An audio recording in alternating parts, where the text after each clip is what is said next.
E aí, pessoal, hoje a gente vai mergulhar fundo num clássico. Mas um clássico que, olha, continua super atual. Tô falando de Pense e Enriqueça, do Napoleon Hill, lá de 1937. A gente vai destrinchar aquela famosa fórmula do livro, sabe? De como transformar o que está na cabeça em resultado de verdade, de um jeito bem visual e direto ao ponto.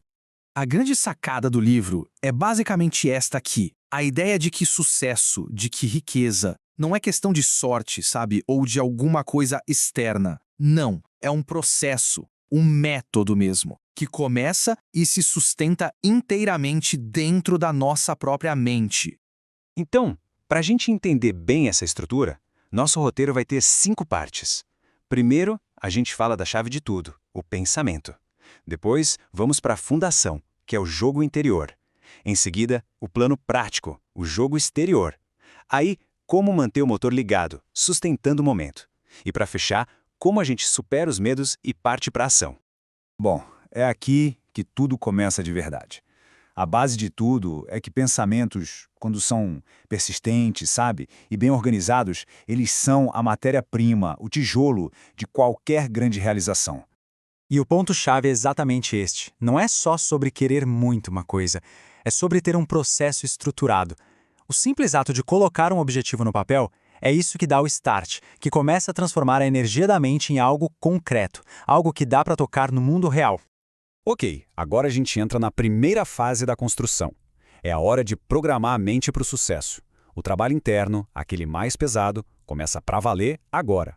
E olha que interessante a diferença gritante entre um desejo vago e um desejo bem definido. Falar, eu quero ser rico é uma coisa meio solta, passiva, né? Agora falar, eu vou ter 100 mil reais até 31 de dezembro de 2026, uau, é específico, é ativo, tem data marcada, é essa clareza que vira o jogo. É o primeiro passo fundamental. Mas como é que se chega nessa clareza toda? O Rio dá uma receita, uma fórmula de 6 passos. Vamos lá. Primeiro, defina o valor exato, sem mais ou menos. Segundo, determine o que vai ser dado em troca, porque, nada vem de graça. Terceiro, uma data limite, um prazo final. Quarto, crie um plano concreto para chegar lá. Quinto, bote tudo isso no papel. E sexto, leia em voz alta 2 vezes por dia. A ideia é que isso entre no subconsciente. Só que, claro, não adianta ter o plano se a pessoa não acredita nele, certo? E para construir essa crença, o Hill apresenta 2 ferramentas poderosas. A primeira é a fé, que ele descreve como um estado mental que a gente desenvolve com repetição. E a segunda é a autossugestão. Pense nela como o carro que leva a sua declaração escrita lá para o fundo do subconsciente até ela virar uma crença que ninguém abala. Beleza. Com a mente já alinhada, a gente sai da preparação interna e parte para os passos práticos, para o mundo aqui fora. Chegou a hora de construir o plano no mundo real.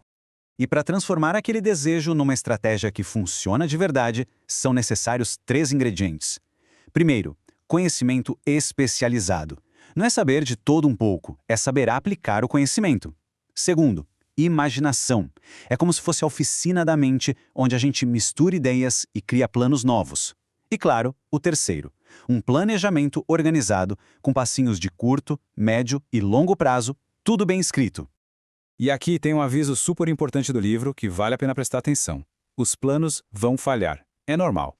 A chave do sucesso não é ter um plano à prova de balas, mas sim ter a resiliência, a flexibilidade para se adaptar, criar outros planos e, o mais importante, nunca abandonar o objetivo principal.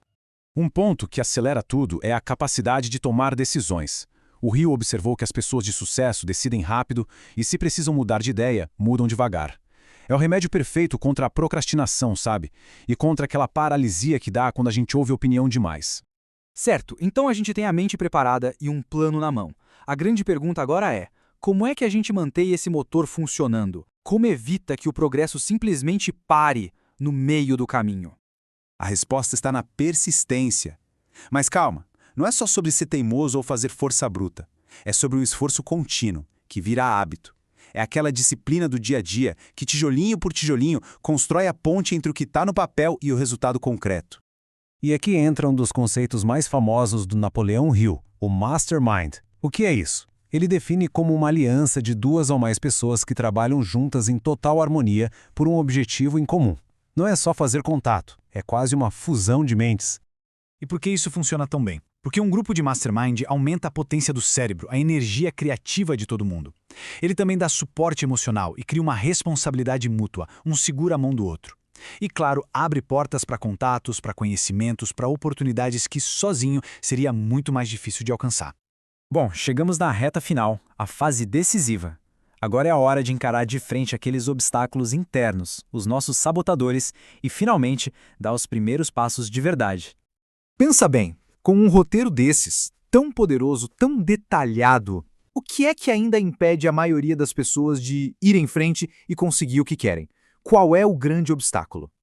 O Hill chama esses obstáculos de os 6 fantasmas do medo. São eles: o medo da pobreza, o medo da crítica, o medo de ficar doente, o medo de perder o amor de alguém, o medo da velhice e o medo da morte. Ele era categórico em dizer que esses medos paralisam a nossa missão e que eles precisam ser dominados. E como se luta contra esses fantasmas? O primeiro passo é identificar. É olhar para dentro e reconhecer qual deles tem mais poder sobre a gente. Depois, o trabalho é neutralizar esse medo com conhecimento, com planejamento e principalmente com ação. Ação deliberada. E para fechar, aqui está um checklist bem prático que amarra tudo que a gente conversou e mostra como começar hoje mesmo. Primeiro, escreva a meta específica, com prazo e o que será oferecido. Segundo, crie uma afirmação curta e se comprometa a ler 2 vezes por dia. Terceiro, planeje um pequeno teste, um experimento, para executar ainda essa semana. Quarto, identifique uma habilidade para dominar nos próximos 90 dias. Quinto, convide alguém para ser um parceiro de responsabilidade. E sexto, dê nome ao seu maior medo e defina uma ação para encarar ele de frente. Então é isso, o projeto está aí, a planta baixa está pronta, a base foi lançada. A grande pergunta que fica, e que o próprio Napoleão Hill deixa para a gente é: o que vai ser construído com tudo isso?